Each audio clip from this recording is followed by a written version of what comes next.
16mm film had no sound. But enjoy this rare color footage of Pancho Gonzales playing on Court 5 at Punahou School in 1969. Pancho was all about feel and touch.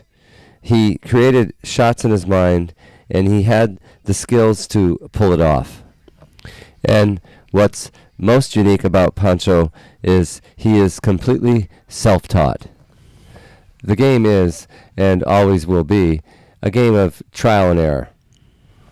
And if you look at some of this footage, you can see the origins of the first topspin. This was due in part to the introduction of the new and more powerful metal frames. Pancho Gonzales' game evolved throughout his career, and his serve was considered one of the best serves of its time. He was smooth and athletic and possessed great rhythm on the court. Keep in mind, in 1969, players were not allowed to jump in the court on the serve. Yet, Pancho could get his elbow to point to the sky on the racket drop like many of the top players today. This extreme flexibility gave him an advantage on the serve. Pancho played high-level tennis well up into his 40s, and even at the age of 40, he beat Arthur Ashe, Rod Laver, Roy Emerson, and John Newcomb, who were at the peak of their game.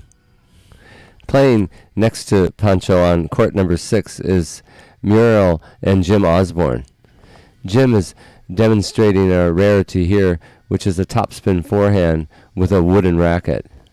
Jim's son, Jim Jr., was just entering his professional career as Gonzales was winding down at the age of 43. Jim played on several Davis Cup teams along with Arthur Ashe and Stan Smith. I had the privilege and honor to play against and with many of the Osbornes. Jim Sr. was an electrical engineer, and he was a real student of the game. Jim hung tennis balls from the ceiling of his living room and drew diagrams of footwork patterns and put them on the floor to train his children. But he always kept an open mind to the ever-changing game. Like the Osbornes, Pancho also came from a large family, and he was the oldest of 7. Pancho turned pro in 1950, which meant he was denied entrance into any of the Grand Slams. He dominated the game from 1952 to 1961 and was ranked in the top 10 from 1948 to 1969.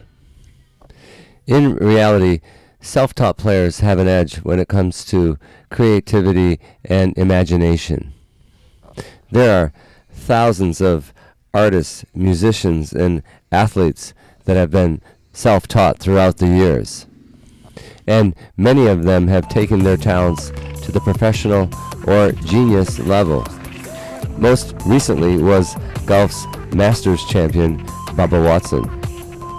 According to the American Journal of Psychology, players who learn to play the game through their own experience perform much better than players who receive explicit instruction.